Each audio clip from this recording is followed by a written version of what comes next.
ಹರೇ ಕೃಷ್ಣ. ನಾನು ನಿಮ್ಮ ಪ್ರೀತಿ ಮಂಜುಶ್ರೀ. ಸನಾತನ ಸಾರಥಿ ಯೂಟ್ಯೂಬ್ ಚಾನಲ್ಗೆ ಸಬ್ಸ್ಕ್ರೈಬ್ ಮಾಡಿ, ಹಾಗೆ ಹೊಸತಾಗಿ ವಿಡಿಯೋ ನೋಡೋರಿಗೆಲ್ಲರಿಗೂ ಕೂಡ ಸ್ವಾಗತ. ದಯವಿಟ್ಟು ಸಬ್ಸ್ಕ್ರೈಬ್ ಮಾಡ್ಕೊಳ್ಳಿ, ಹಾಗೆ ಸಪೋರ್ಟ್ ಮಾಡಿ ಅಂತ ಹೇಳ್ತಾ ನಾನೊಂದು ಶ್ಲೋಕ 49 ಮತ್ತು 50 ಅನುವಾದದಲ್ಲಿ ಇದ್ದೇನೆ. ಬನ್ನಿ ಹಾಗಿದ್ರೆ ಅದರ ಒಂದು ವಿಶ್ಲೇಷಣೆ ಮತ್ತೆ ಅದರ ಒಂದು ಅನುವಾದವನ್ನು ತಿಳಿದುಕೊಳ್ಳೋಣ. ಧನಂಜಯ, ಭಕ್ತಿಪೂರ್ವಕ ಸೇವೆಯಿಂದ ಎಲ್ಲ ಏಹ ಕಾರ್ಯಗಳನ್ನು ದೂರ ಮಾಡು. ಇಂತಹ ಪ್ರಜ್ಞೆಯಲ್ಲಿ ಭಗವಂತನಿಗೆ ಶರಣಾಗತನಾಗು. ತಮ್ಮ ಕರ್ಮಗಳ ಫಲಕ್ಕಾಗಿ ಆಸೆ ಪಡುವರು ಕೃಪಣರು. ಶ್ಲೋಕ 50 ಅನುವಾದ. ಭಕ್ತಿ ಸೇವೆಯಲ್ಲಿ ನಿರತನಾದವನು ಈ ಜನ್ಮದಲ್ಲಿಯೇ ಸುಕೃತ ಮತ್ತು ದುಷ್ಕೃತ ಪ್ರತಿಕ್ರಿಯೆಗಳನ್ನು ದೂರ ಮಾಡುತ್ತಾನೆ. ಆದುದರಿಂದ ಯೋಗವನ್ನು ಪಡೆಯಲು ಶ್ರಮಿಸು, ಅದೇ ಕರ್ಮ ಕೌಶಲ. ಒಂದು ಧನಂಜಯ ಅಂತ ಹೇಳಿದ್ರೆ ಒಂದು ಶ್ರೀಕೃಷ್ಣರು ಅರ್ಜುನರಿಗೆ ಧನಂಜಯ ಅಂತ ಹೇಳಿ ಒಂದು ಕರೆಯುವ ಸನ್ನಿವೇಶ ಇದಾಗಿದೆ.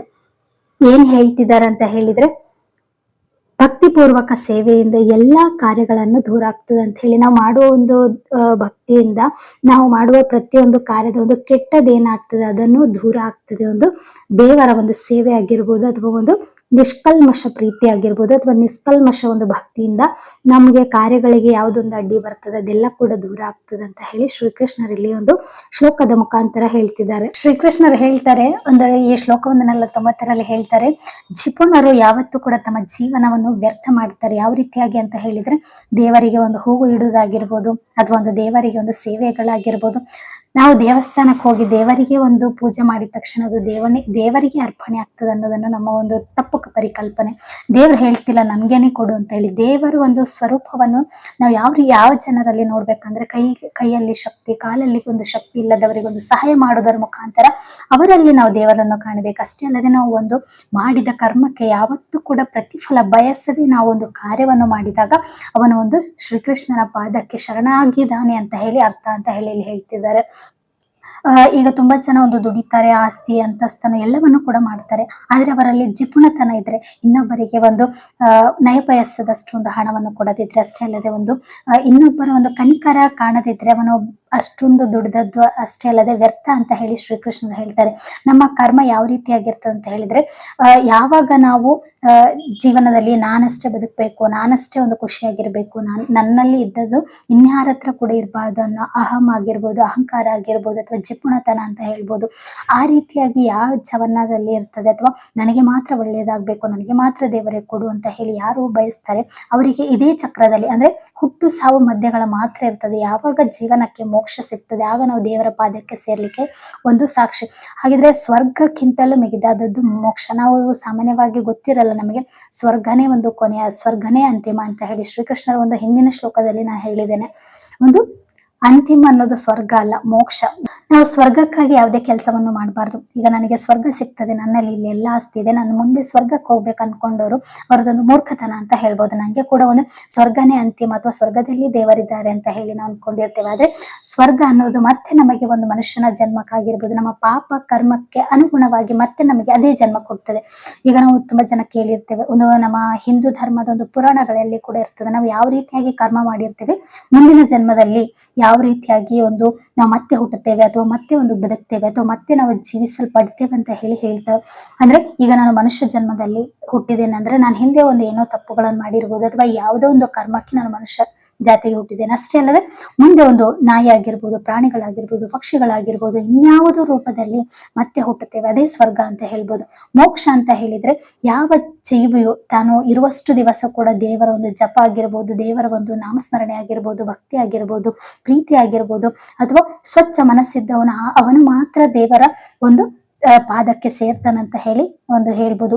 ತುಂಬಾ ಒಂದು ದೊಡ್ಡ ದೊಡ್ಡ ಒಂದು ಜ್ಞಾನಿಗಳಾಗಿರ್ಬೋದು, ಋಷಿ ಮುನಿಗಳಾಗಿರ್ಬೋದು ಅಂತವರೆಲ್ಲ ಮೋಕ್ಷ ಹೊಂದಿದ್ದಾರೆ ಅಂತ ಹೇಳ್ತೇವೆ. ನಾವು ಸಾಮಾನ್ಯವಾಗಿ ಎಲ್ಲರಿಗೂ ಕೂಡ ಮೋಕ್ಷ ಹೊಂದಿದ್ದಾರೆ ಅಂತ ಹೇಳಲ್ಲ. ಒಂದು ಋಷಿ ಮುನಿಗಳಿಗಾಗಿರ್ಬೋದು, ಅಥವಾ ಒಂದು ತುಂಬಾ ಒಂದು ದೇವರ ಧ್ಯಾನ ಮಾಡುವವರಿಗಾಗಿರ್ಬೋದು, ಅಥವಾ ದೇವರ ಸ್ಮರಣೆ ಮಾಡುವವರಿಗೆ ನಾವು ಅವರೊಂದು ಮೋಕ್ಷ ಹೊಂದಿದ್ದಾರೆ ಅಂದ್ರೆ ಅವರಿಗೆ ಮತ್ತೆ ಒಂದು ಜನ್ಮಗಳಿರುವುದಿಲ್ಲ. ಸಾವು ಹುಟ್ಟು ಸಾವು ಅನ್ನೋದರ ದೂರಕ್ಕೆ ಹೋಗಿ ದೇವರ ಸ್ಮರಣೆಯಲ್ಲಿ ಅಥವಾ ದೇವರ ಪಾದಕ್ಕೆ ಸೇರಿದ್ದಾರೆ ಅಂತ ಹೇಳಿ ನಾವು ತಿಳ್ಕೊಬಹುದು. ಹಾಗಾಗಿ ನಾವೊಂದು ಮೋಕ್ಷಕ್ಕೂ ಮತ್ತು ಸ್ವರ್ಗಕ್ಕೂ ಇರುವಂತಹ ವ್ಯತ್ಯಾಸ ಇದನ್ನು ತಿಳ್ಕೊಳ್ಬಹುದು. ಶ್ರೀಕೃಷ್ಣರು ಹೇಳ್ತಾರೆ, ಸ್ವರ್ಗ ಅನ್ನೋದು ಹುಟ್ಟು ಸಾವುಗಳ ಮಧ್ಯೆ ಮತ್ತೆ ಮತ್ತೆ ಹುಟ್ಟುತ್ತಾನೆ ಇರ್ತೀಯ, ಮತ್ತೆ ಕರ್ಮಗಳನ್ನು ಮಾಡ್ತಾನೆ ಇರ್ತೀಯ. ಒಂದು ಒಳ್ಳೆ ಹಣೆ ಬರನೋ ಅಥವಾ ಒಂದು ದುಡಿದು ಮಾಡಿದಂತಹ ಸಂಪತ್ತು ಜಿಪುಣರಿಗೆ ಯಾವ ರೀತಿಯಾಗಿ ಒಂದು ಖರ್ಚು ಮಾಡ್ಬೇಕಂತ ಹೇಳಿ ಗೊತ್ತಿರಲ್ಲ. ಅಂತ ಹೇಳಿದ್ರೆ ಜಿಪುಣರಿಗೆ ಅವ್ರಿಗೆ ಏನಿರ್ತದೆ ಅಂತ ಹೇಳಿದ್ರೆ ಇನ್ನು ಜೀವನದಲ್ಲಿ ನಾವು ಕೂಡಿಡ್ಬೇಕು, ಅಥವಾ ಇದನ್ನು ಒಂದು ಈಗ ಯಾರಿಗಾದ್ರೂ ಒಂದು ಸಹಾಯ ಮಾಡಿದ್ರೆ 1 ರೂಪಾಯಿ ಕಮ್ಮಿ ಆಗ್ತದೆ ಅಥವಾ 1 ರೂಪಾಯಿ ಕಮ್ಮಿ ಆಗ್ತದೆ, ಅಥವಾ ದೇವರಿಗೆ ಹೋಗದೇ ಇರೋದು ಆ ದೇವರಿಗೆ ಕೊಟ್ರೆ ಮತ್ತೆ 1 ರೂಪಾಯಿ ಕಮ್ಮಿ ಆಗ್ತದೆ ಅನ್ನೋ ಇಂತಹ ಜಿಪುಣ ಇರುವವರಿಗೆ ತಮ್ಮ ಜೀವನ ಹೇಗೆ ನಡೆಸಬೇಕು, ಇಲ್ಲೇ ಒಂದು ತಮ್ಮ ಜೀವನವನ್ನು ವ್ಯರ್ಥ ಮಾಡ್ತಾರೆ ಅಂತ ಹೇಳಿ ಶ್ರೀಕೃಷ್ಣರು ಹೇಳ್ತಾರೆ.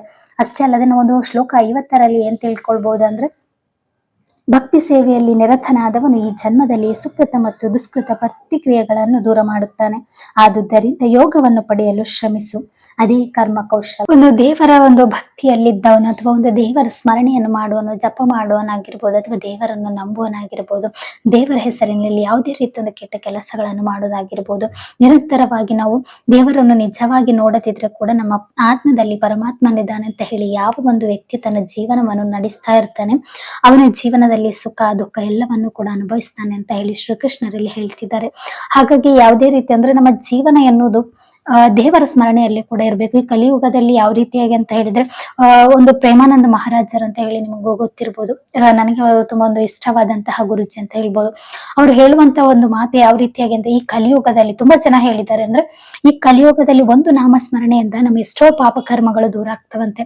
ಯಾಕಂದ್ರೆ ಕಲಿಯುಗದಲ್ಲಿ ಯಾವ ರೀತಿಯಾಗಿ ಇನ್ನೊಬ್ಬರನ್ನು ಯಾವ ರೀತಿಯಾಗಿ ಕೊಲ್ಲುವುದು ಅಥವಾ ಇನ್ನೊಬ್ಬರ ಒಂದು ತಲೆ ಯಾವ ರೀತಿಯಾಗಿ ಹೊಡೆಯುವುದು ಅಥವಾ ಇನ್ನೊಬ್ಬರು ಒಂದು ಮುಂದೆ ಹೋಗ್ಲಿಕ್ಕೆ ಬಿಡದಂತಹ ಕಲಿಯುಗದಲ್ಲಿ ನಾವಿದ್ದೇವೆ. ಹಿಂದೆ ಕಾಲದಲ್ಲಿ ನಮ್ಮ ತಂದೆ ತಾಯಿಗಳಾಗಿರ್ಬೋದು, ಅವ್ರು ಇನ್ನೊಬ್ಬರಿಗೆ ತುಂಬಾ ಸಹಾಯಗಳನ್ನು ಮಾಡ್ತಿದ್ರು. ಅಷ್ಟೇ ಅಲ್ಲದೆ ಒಂದು ಸಂಬಂಧಗಳಂತ ಬಂದಾಗ ಜೀವ ಕೂಡ ಒಂದು ಕೊಡ್ಲಿಕ್ಕೆ ಮುಂದೆ ಆಗ್ತಿದ್ರು. ಆದ್ರೆ ಇತ್ತೀಚಿನ ದಿನಗಳಲ್ಲಿ ಸಂಬಂಧಗಳ ಬೆಲೆ ಕೂಡ ದೂರ ಆಗಿದೆ. ಅಷ್ಟೇ ಅಲ್ಲದೆ ಸಂಬಂಧಗಳಲ್ಲಿ ಬಿರುಕು ಅನ್ನೋದೇ ಮೂಡ್ತದೆ. ಅಷ್ಟೇ ಅಲ್ಲದೆ ಒಂದು ಯಾರ ಮೇಲೆ ನಂಬಿಕೆ ಇಡಬೇಕು ಅಥವಾ ದಿನನಿತ್ಯ ಕೂಡ ನಾವು ನೋಡ್ತಾನೆ ಇರ್ತೇವೆ, ತಂದೆ ತಾಯಿ ಅಥವಾ ತಂದೆ ತಾಯಿಗಳನ್ನು ಕೊಲ್ಲೋದು ಅಥವಾ ತಂದೆ ತಾಯಿಗಳ ಮಕ್ಕಳನ್ನು ಕೊಲ್ಲೋದು, ಇನ್ಯಾರನ್ನು ಕೊಲ್ಲೋದು, ಅಥವಾ ಅಣ್ಣ ತಮ್ಮಂದಿರ ನಡುವೆ ಒಂದು ಯಾವುದೋ ಒಂದು ಆಸ್ತಿ ಅಂತಸ್ತಿಗೆ ಅಂತ ಬಂದಾಗ ಸ್ವಂತ ತಮ್ಮ ಅನ್ನದೇ ಸ್ವಂತ ಅಣ್ಣ ಎನ್ನದೇ ಒಂದು ಯಾವ ರೀತಿಯಾಗಿ ಜಗಳಗಳನ್ನು ಮಾಡೋದಾಗಿರ್ಬೋದು, ಕೊಲ್ಲೋದಾಗಿರ್ಬೋದು, ಇಂತಹ ಕೃತ್ಯಗಳು ನಾವು ದಿನನಿತ್ಯ ಕೂಡ ನೋಡ್ತಾನೆ ಇದ್ದೇವೆ. ಕಲಿಯುಗದಲ್ಲಿ ಅಂತ್ಯ ಆಗ್ಲಿಕ್ಕೆ ಬಂದಿದೆ ಅಂತ ಕೂಡ ಹೇಳ್ಬೋದು. ಯಾವ ರೀತಿಯ ಸಂಬಂಧಗಳಿಗೆ ಯಾವ ರೀತಿ ಬೆಲೆ ಕೊಡ್ಬೇಕು ಅಂತಾನು ಕೂಡ ಈ ಕಲಿಯುಗದಲ್ಲಿ ಗೊತ್ತಿಲ್ಲ. ಕೃಷ್ಣರು ಒಂದು ಈ ಶ್ಲೋಕದಲ್ಲಿ ಏನ್ ಹೇಳ್ತಿದ್ದಾರೆ ಅಂತ ಹೇಳಿದ್ರೆ, ಸುಖ ದುಃಖಗಳ ಒಂದು ರಾಶಿನೇ ಮಾಡ್ಕೊಂಡಿರ್ತಾನೆ ಈ ಮಾನವ. ಅವನು ಇದೇ ಒಂದು ಅವನ ನಿಜ ಸ್ವರೂಪ ಯಾವ್ದಂತಾನೆ ಹೇಳಿನೇ ಗೊತ್ತಿರಲ್ಲ. ಈಗ ನಿಜವಾಗಿಯೂ ಕೂಡ ನಮಗೆ ನಮ್ಮ ನಿಜವಾದ ಸ್ವರೂಪ ಏನು ಅಂತ ಹೇಳಿ ನಮಗೆ ಗೊತ್ತಿರಲ್ಲ. ಯಾಕಂದ್ರೆ ನಮ್ಮ ಒಂದು ಮನಸ್ಸು ಅನ್ನೋದೇನು ತುಂಬಾ ಮರ್ಕಟದಂತೆ, ಅಂದ್ರೆ ಒಂದು ಮಂಗನಂತೆ ಮನಸ್ಸು ನಮ್ಮದು ಚಂಚಲವಾಗಿರ್ತದೆ. ಇವತ್ತು ನಾನು ಮಾಡ್ಬೇಕು ಅನ್ನೋದನ್ನ ನನಗೆ ಮಾಡುದೇ ಇಲ್ಲ, ಅಥವಾ ನಾಳೆ ಮಾಡ್ಬೇಕು ಅನ್ಕೊಂಡಿದ್ದು ನಾಡಿದ್ದೀಗ ಹಾಕ್ತೇವೆ, ನಾಡಿದ್ದು ಅನ್ಕೊಂಡಿದ್ದು ಇನ್ನೂ ಒಂದು ದಿವಸ ಅಂತ ಹಾಕಿರ್ತೇವೆ. ಇವತ್ತನ್ನು ಮಾಡಬಾರ್ದು ಅಂತ ಹೇಳಿದ್ರೆ ಅದನ್ನೇ ಮಾಡ್ತೇವೆ, ಅಥವಾ ತಪ್ಪುಗಳನ್ನು ಮಾಡಬಾರ್ದು ಅನ್ನೋವಾಗ ಮತ್ತೆ ಕೂಡ ಅದನ್ನೇ ಮಾಡ್ತೇವೆ. ನಮ್ಮ ಮನಸ್ಸು ಅನ್ನೋದೇನು ಅಂತ ಹೇಳಿದ್ರೆ ಒಂದು ಮರ್ಕಟದಂತೆ ನಮ್ಮ ಹಿಡಿತದಲ್ಲಿ ಇರೋದಿಲ್ಲ. ಹಾಗಾಗಿ ಜೀವಿಗಳು ಒಂದು ಶ್ರೀಕೃಷ್ಣರು ಅದನ್ನೇ ಹೇಳ್ತಿದ್ದಾರೆ, ಈ ಒಂದು ಇಂತಹ ಭಗವದ್ಗೀತೆಯಿಂದ ಅಜ್ಞಾನವನ್ನು ಹೋಗಲಾಡಿಸಬಹುದು ಅಂತ ಹೇಳಿ ಹೇಳ್ತಾರೆ. ಹಾಗಾಗಿ ಎಲ್ಲರೂ ಕೂಡ ಭಗವದ್ಗೀತೆ ಓದಿ ಅಂತ ಹೇಳೋದು ಉದ್ದೇಶ ಇದೆ. ಅದೆಷ್ಟು ಜನ್ಮ ನಮಗೆ ಬಂದಿದೆ ಅಂತ ನಮಗೆ ಖಂಡಿತವಾಗಿಯೂ ಅಥವಾ ಖಚಿತವಾಗಿ ನಮಗೆ ಗೊತ್ತಿರಲ್ಲ. ಹಾಗಾಗಿ ನಮ್ಮದೊಂದು ಪಾಪ ಕರ್ಮಗಳಾಗಿರ್ಬೋದು, ಜ್ಞಾನ ಆಗಿರ್ಬೋದು, ಈ ಮುಕ್ತಿ ಹೊಂದಬೇಕು ಅಂತ ಹೇಳಿದ್ರೆ ಭಗವದ್ಗೀತೆ ಓದಿದರಿಂದ ಅಥವಾ ಭಗವದ್ಗೀತೆ ಕೇಳುವುದರಿಂದ ನಮಗೆ ಜನ್ಮಾಂತರಗಳಿಂದ ಬಂದಂತಹ ಒಂದು ಪಾಪ ಕರ್ಮಗಳನ್ನೆಲ್ಲ ಕೂಡ ನಾವು ಭಗವದ್ಗೀತೆ ಮುಖಾಂತರ ಪರಿಹರಿಸಿಕೊಳ್ಳುವಂತಹ ಶಕ್ತಿ ಇರುವಂತದ್ದು ಈ ಭಗವದ್ಗೀತೆಯಲ್ಲ ಅಂತ ಹೇಳಿ ಶ್ರೀಕೃಷ್ಣರು ಹೇಳ್ತಾರೆ. ಹಾಗಾಗಿ ಪ್ರತಿಯೊಬ್ಬರು ಕೂಡ ಅಥವಾ ಪ್ರತಿ ಚಿಕ್ಕ ಮಕ್ಕಳಿಂದಲೂ ಆರಂಭ ಆಗ್ಬೇಕು ಇದು ಭಗವದ್ಗೀತೆ ಓದಿ. ಯಾರು ಕೂಡ ಒಂದು ಧರ್ಮಗಳ ನಡುವೆ ಕಲಹ ಒಂದು ಮಾಡುವುದಿಲ್ಲ. ಅಷ್ಟೇ ಅಲ್ಲದೆ ಇನ್ನೊಂದು ಪ್ರಾಣಿ ಪಕ್ಷಿಗಳನ್ನು ಹಿಂಸೆ ಮಾಡುವಂತ ಹೇಳುವುದಿಲ್ಲ, ಇನ್ನೊಬ್ಬರನ್ನು ಹಿಂಸೆ ಮಾಡುವಂತ ಭಗವದ್ಗೀತೆ ಹೇಳಲ್ಲ. ನಿನ್ನಲ್ಲಿ ನೀನು ಹೇಗೆ ತೊಡಗಿಸ್ಕೊಳ್ಬೇಕು, ನಿನ್ನನ್ನು ನೀನು ಹೇಗೆ ರೂಪಿಸ್ಕೊಳ್ಬೇಕು ಅನ್ನೋದನ್ನೇ ಭಗವದ್ಗೀತೆಯನ್ನು ಹೇಳಿಕೊಳ್ತದೆ. ಹಾಗಾಗಿ ಪ್ರತಿಯೊಬ್ಬರು ಕೂಡ ಒಂದು ಭಗವದ್ಗೀತೆ ಓದಿ ಪ್ರತಿನಿತ್ಯ ಕೂಡ ಓದ್ಬೇಕು. ಅಷ್ಟೇ ಅಲ್ಲದೆ ನಮ್ಮ ಜೀವನದಲ್ಲಿ ಸೋಲು ಗೆಲುವು ಅಂತ ಬಂದಾಗ ಯಾವುದನ್ನು ಕೂಡ ಎಲ್ಲವನ್ನು ಕೂಡ ಸರಿಸಮಾನವಾಗಿ ನೋಡ್ಬೇಕು. ಅಷ್ಟೇ ಅಲ್ಲದೆ ಭಗವದ್ಗೀತೆಯಲ್ಲಿ ಪ್ರತಿಯೊಂದು ಶ್ಲೋಕ ಕೂಡ ನಮ್ಮ ಜೀವನಕ್ಕೆ ಅನುಗುಣವಾಗಿರ್ತದೆ. ನಾವು ಮಾನವ ಜನ್ಮ ಅಂತ ಬಂದಾಗ ಈ ಭಗವದ್ಗೀತೆ ಓದದೆ ನಾವು ಒಂದು ಸತ್ರೆ ನಮಗೆ ನಿಜವಾಗಿಯೂ ಅಥವಾ ಖಂಡಿತವಾಗಿಯೂ ನಮಗೆ ಒಂದು ಮಾನವ ಜನ್ಮದಲ್ಲಿ ಇದ್ದು ಕೂಡ ನಾವು ವ್ಯರ್ಥ ಅಂತ ಹೇಳ್ಬೋದು. ಹಾಗಾಗಿ ಭಗವದ್ಗೀತೆ ಓದಿ ಇದರಿಂದ ನಾವು ಒಂದು ಯಾವ ರೀತಿಯಾಗಿ ಕಲಿತೇವೆ, ಮಾನಸಿಕವಾಗಿ ನಾವು ಕುಗ್ಗೋದೇ ಇಲ್ಲ, ಇನ್ನೂ ಕೂಡ ಒಂದು ಮಾಡ್ತೇನೆ ಅಥವಾ ಛಲ ಬರ್ತದೆ. ಅಷ್ಟೇ ಅಲ್ಲದೆ ಇನ್ನೊಂದೇನಂದ್ರೆ ಇನ್ನೊಬ್ಬರ ಮೇಲೆ ಯಾವತ್ತೂ ಕೂಡ ಡಿಪೆಂಡ್ ಆಗಿರಲ್ಲ, ಅಥವಾ ದೇವರ ಮೇಲೆ ಒಂದು ನಂಬಿಕೆಗಳಾಗಿರ್ಬೋದು, ದೇವರನ್ನು ಯಾವ ರೀತಿಯಾಗಿ ಬಲಿಸಿಕೊಳ್ಬಹುದು, ಅಥವಾ ದೇವರು ನಮ್ಮ ಯಾವ ರೀತಿಯ ಗುಣಗಳನ್ನು ಇಷ್ಟಪಡ್ತಾರೆ. ಅಷ್ಟೇ ಅಲ್ಲದೆ ನಾವು ಯಾವ ರೀತಿ ಕೆಟ್ಟದ್ ಮಾಡಿದ್ರೆ ಏನಾಗುತ್ತೆ, ಇನ್ನೊಬ್ಬರನ್ನು ಒಂದು ಕೆಟ್ಟ ಯೋಚನೆ ಮಾಡಿದ್ರೆ ಏನಾಗುತ್ತೆ ಅನ್ನೋದೇ ಭಗವದ್ಗೀತೆ ಶ್ಲೋಕ.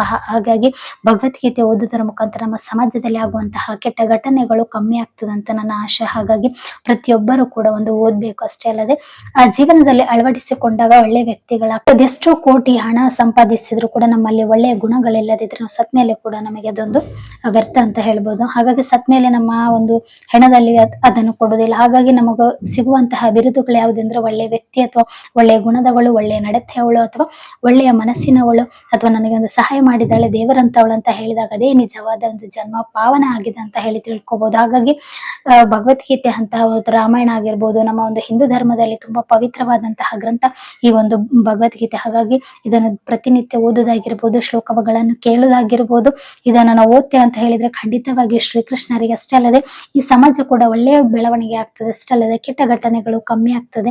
ಪ್ರತಿಯೊಬ್ಬರು ಕೂಡ ಒಂದು ಕೆಟ್ಟ ಕಾರ್ಯ ಆಗಿದೆ ಅಂತ ಹೇಳಿದ್ರೆ ಅದನ್ನು ಮತ್ತೆ ಜೀವನದಲ್ಲಿ ಯಾವ ರೀತಿಯಾಗಿ ತಪ್ಪನ್ನು ಬಿಟ್ಟು ಒಳ್ಳೆ ರೀತಿಯಾಗಿ ಹೋದಾಗ ಖಂಡಿತವಾಗಿಯೂ ಶ್ರೀಕೃಷ್ಣ ಅವರನ್ನು ನಂಬುತ್ತಾರೆ. ಅಷ್ಟೇ ಅಲ್ಲದೆ ಅವರು ಪರಮ ಭಕ್ತರಾಗ್ಲಿಕ್ಕೆ ಕೂಡ ಸಾಧ್ಯ ಅಂತ ಹೇಳ್ಬೋದು. ಹಾಗಾಗಿ ತಪ್ಪುಗಳು ಮಾಡುವುದು ಸಹಜ. ಹಾಗಾಗಿ ಅದನ್ನು ತಿದ್ದು ನಡೆಯುವುದೇ ನಿಜವಾದ ಮನುಷ್ಯನ ಜನ್ಮ ಅಂತ ಹೇಳ್ಬೋದು. ಹಾಗಾಗಿ ತಪ್ಪುಗಳನ್ನ ಆದಷ್ಟು ಅಥವಾ ಒಂದು ನಮ್ಮಲ್ಲೇ ಒಂದು ಪಾಸಿಟಿವ್ ಥಿಂಕ್ ಮಾಡೋದಾಗಿರ್ಬೋದು ಅಥವಾ ಒಂದು ನಮ್ಮಲ್ಲಿ ಏನಿದೆ ಆ ಗುಣಗಳನ್ನು ಬಿಟ್ಟು ದೇವರಿಗೆ ಶರಣಾಗೋದರ ಮುಖಾಂತರ ನಮ್ಮ ಜೀವನ ಒಳ್ಳೆ ಮಟ್ಟಕ್ಕೆ ಹೋಗ್ತದೆ ಅಂತ ಹೇಳ್ತಾ ಈ ಶ್ಲೋಕ ಇಷ್ಟ ಆದ್ರೆ ದಯವಿಟ್ಟು ಒಂದು ಲೈಕ್ ಮಾಡಿ. ಅಷ್ಟೇ ಅಲ್ಲದೆ ಇದರಲ್ಲಿ ಯಾವುದೇ ರೀತಿಯ ಒಂದು ತಪ್ಪು ಇದ್ರೆ ದಯವಿಟ್ಟು ಕ್ಷಮಿಸಿ ಅಂತ ಹೇಳ್ತಾ ಶ್ಲೋಕಕ್ಕೆ ವಿರಾಮಗೊಳಿಸುತ್ತಿದ್ದೇನೆ.